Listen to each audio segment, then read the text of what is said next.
السلام علیکم ورحمۃ اللہ۔ امید ہے کہ آپ سب خیریت سے ہوں گے۔ خدا ہم سب کو سلامت رکھے۔ آج ہم بات کریں گے قرآن پاک کے آداب کے بارے میں، یعنی جب ہم قرآن پاک پڑھتے ہیں تو اس کو کیسے پڑھنا چاہیے، کیونکہ قرآن کریم بہت بلند درجے کی کتاب ہے، جس کے ایک ایک حرف پڑھنے پر بھی اللہ تعالیٰ نے 10 گنا زیادہ نیکیاں لکھی ہیں۔ اور یہ تو رمضان کا مہینہ چل رہا ہے۔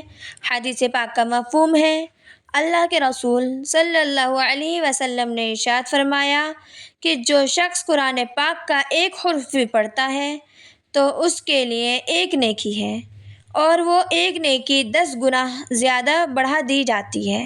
ایک حرف پہ ہی نہیں بلکہ الف لام میم کے الف ایک حرف ہے، لام دوسرا حرف ہے اور میم تیسرا حرف ہے۔ یہ تینوں حروف الگ کر دیے تو ان تینوں حروف پر ہمیں 10 نیکیاں ملی، تو سوچئے 30 گنا زیادہ ہماری نیکیاں ہوئی صرف الف لام میم پڑھنے پر۔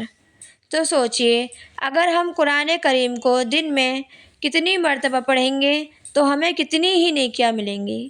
اور یہ تو رمضان کا مہینہ ہے، اس مہینے میں جتنا ہو سکے قرآن پاک کی تلاوت کرنی چاہیے اور قرآن پاک کو سمجھ سمجھ کے پڑھنا چاہیے۔ اسلام میں قرآن پاک کو پڑھنے اور سمجھنے دونوں کی تاکید آئی ہے۔ کچھ لوگ صرف قرآن کریم کو پڑھتے ہیں، سمجھتے نہیں ہیں، اور کچھ لوگ سمجھتے ہیں تو پڑھتے نہیں ہیں، قرآن پاک کی تلاوت نہیں کرتے ہیں، چھوڑ دیتے ہیں۔ لیکن ہمیں ایسا نہیں کرنا ہے۔ اس رمضان ہمیں دونوں پر ہی محنت کرنی ہے، ہمیں قرآن پاک پڑھنا بھی ہے، سمجھنا بھی ہے انشاءاللہ۔ قرآن کریم کی کچھ آداب یہ ہیں، جب ہم قرآن پاک کی تلاوت کریں تو ان باتوں کا ضرور خیال رکھیں۔ قرآن کریم باوضو ہی چھوئیں اور تلاوت کریں، اور قبلے کی طرف رخ کر کے قرآن کریم کی تلاوت کرنے کی کوشش کریں۔ نمبر 2، قرآن کریم کو اونچی جگہ رکھیں اور پاک صاف جگہ پر رکھیں۔ اگر رحل نہ ہو تو تکیے پہ رکھیے، لیکن شرط یہ ہے کہ تکیہ پاک اور صاف ہو۔ نمبر 3، تلاوت شروع کرنے سے پہلے تعوذ اور تسمیہ ضرور پڑھیں۔ تعوذ اعوذ باللہ من الشیطان الرجیم، تسمیہ بسم اللہ الرحمن الرحیم کو کہتے ہیں۔ نمبر 4، قرآن کریم کو ٹھہر ٹھہر کر پڑھنا چاہیے، یعنی رک رک کر پڑھنا چاہیے، کیونکہ حدیث پاک کا مفہوم ہے، کل قیامت کے دن حافظ قرآن سے کہا جائے گا قرآن پاک پڑھتا جا اور جنت کے دروازوں پہ چڑھتا جا، اور اس حد تک پڑھ جہاں تک قرآن پاک ختم نہیں ہوتا، اور اس طرح پڑھنا جس طرح تو دنیا میں ٹھہر ٹھہر کر پڑھتا تھا۔ اس سے معلوم ہوتا ہے کہ اللہ رب العزت کو ٹھہر ٹھہر کر پڑھنے والے کتنے پسند ہیں۔ نمبر 5، اگر آپ کے پاس کوئی کام کر رہا ہو تو قرآن کریم کو آہستہ پڑھیں، کیونکہ جب ہم تیز تیز آواز سے قرآن پڑھتے ہیں تو اس میں قرآن کی بے ادبی ہوتی ہے، کیونکہ جو کام میں مشغول ہیں وہ قرآن پاک کو غور سے نہیں سنتے۔ اس لیے قرآن کریم کو آہستہ پڑھیں۔ قرآن کریم کی بے ادبی کرنا بہت بڑا گناہ ہے۔ ہاں، اگر کوئی آپ کے قرآن کو سن رہا ہو تو تیز آواز سے پڑھنا چاہیے، اور اگر کوئی نہیں سن رہا تو آہستہ پڑھیں۔ نمبر 6، اگر ہمیں قرآن پاک پڑھنا نہیں آتا تو اسے پڑھنا سیکھیں، اور مخرج کے ساتھ پڑھنا سیکھیں، قواعد کے ساتھ پڑھنا سیکھیں۔